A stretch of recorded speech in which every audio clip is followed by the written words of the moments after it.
রাজ্য কোঅর্ডিনেশন কমিটির দক্ষিণ দিনাজপুর জেলা শাখার আহ্বানে বালুরঘাটে 6 ঘণ্টার অবস্থান কর্মসূচি। তিলোত্তমা দ্রুত ন্যায় বিচার ও দোষীদের দৃষ্টান্তমূলক শাস্তি প্রদান সহ 13 দফা দাবিতে এদিন অবস্থান বিক্ষোভ করে রাজ্য কোঅর্ডিনেশন কমিটির দক্ষিণ দিনাজপুর শাখা। এদিন তারা বালুরঘাট জেলাশাসক দপ্তরের সামনে বিক্ষোভ কর্মসূচি পালন করে। এরপর তারা চুক্তিভিত্তিক ও অনিয়মিত কর্মচারীদের নিয়মিত করেন অবিলম্বে বকেয়া মহার্ঘ ভাতা প্রদান সহ 13 দফা দাবিতে জেলাশাসকের দপ্তরে স্মারকলিপি জমা দেয়। গোটা পশ্চিমবঙ্গ জুড়ে আজকে জেলায় জেলায় অবস্থান 6 ঘন্টার অবস্থান কর্মসূচি দুপুর 12টা থেকে বিকেল 6টা অবধি। প্রত্যেকটি জেলায় এই কর্মসূচি হচ্ছে মূলত 13 দফা দাবি নিয়ে রাজ্য কোঅর্ডিনেশন কমিটির এই কর্মসূচি আমাদের শুরু হয়েছে। আমরা এর আগে আমাদের যে রাজ্যে তিলোত্তমার যে ঘটনা ঘটল সেই জায়গায় মহিলাদের যে কর্মস্থলে যে নিরাপত্তা, সেই নিরাপত্তার দাবিতে আমরা বিশাখা কমিটি দীর্ঘ প্রত্যেকটা কর্মস্থলে গঠন করার জন্য আমরা জেলা শাসকের নিকট আমরা এবং সিএমএইচের নিকট আমরা ডেপুটেশন কর্মসূচি দিয়েছি। আজকেও আমরা সেই কর্মসূচি দিব, সঙ্গে আরও 12 দফা দাবি নিয়ে মোট 13 দফা দাবি নিয়ে আজকের এই কর্মসূচি আমাদের শুরু হয়েছে। আপনারা জানেন যে মহিলারা তাদের যে কর্মস্থলে যে নিরাপত্তা অভাব বোধ করছে গোটা রাজ্য জুড়ে, তার পরিবর্তে আমরা বিশাখা কমিটি গঠনের কথা বলেছি।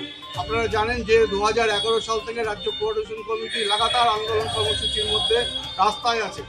তাদের প্রাপ্য যে বকেয়া বেতন দিয়ে সেটা পাচ্ছে না, তার জন্য আমাদের যে হেলথ স্কিম, সেই হেলথ স্কিমের 5 লক্ষ টাকা ঊর্ধ্বসীমা 5 লক্ষ টাকা করার দাবিতে আমাদের এই কর্মসূচিটা আমরা নিয়েছি।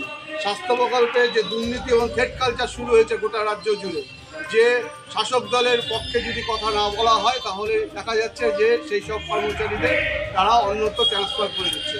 এগুলো অতি দ্রুত এগুলো বন্ধ করতে হবে। আপনারা জানেন যে প্রশাসনের অভ্যন্তরে হিউজ পরিমাণ হচ্ছে চুক্তিবোধায় কর্মচারী নিযুক্ত আছে। যে পরিমাণ কর্মচারী নিযুক্ত আছে, যারা এখন রেগুলার যে কর্মচারী সেখানে নিয়োগ হচ্ছে না, চুক্তিবোধায় কর্মচারীরা তারা কাজ করছে, তাদের যে প্রাপ্য বেতন সেই বেতনটুকু তারা ঠিক মতন পাচ্ছে না। এক একজন 10,000 11,000 টাকা করে পাচ্ছে। তাদেরকে বেতন বৃদ্ধি এবং তাদেরকে নিয়মিতকরণ করা, এটা আমাদের হচ্ছে 1 নম্বর পয়েন্টের মধ্যে আছে যে চুক্তিবোধায় কর্মচারীদের তাদেরকে আমাদের নিয়মিতকরণ এবং তাদের বেতন বৃদ্ধি অতি দ্রুত করতে হবে। এছাড়া আপনাদের দাবি মানা না হলে কি করবেন? আগামী দিনে আমরা আরও বৃহত্তর আন্দোলনের দিকে যাব। আপনারা জানেন যে 2011 সাল থেকে বড় আমরা কর্মসূচি করেছি।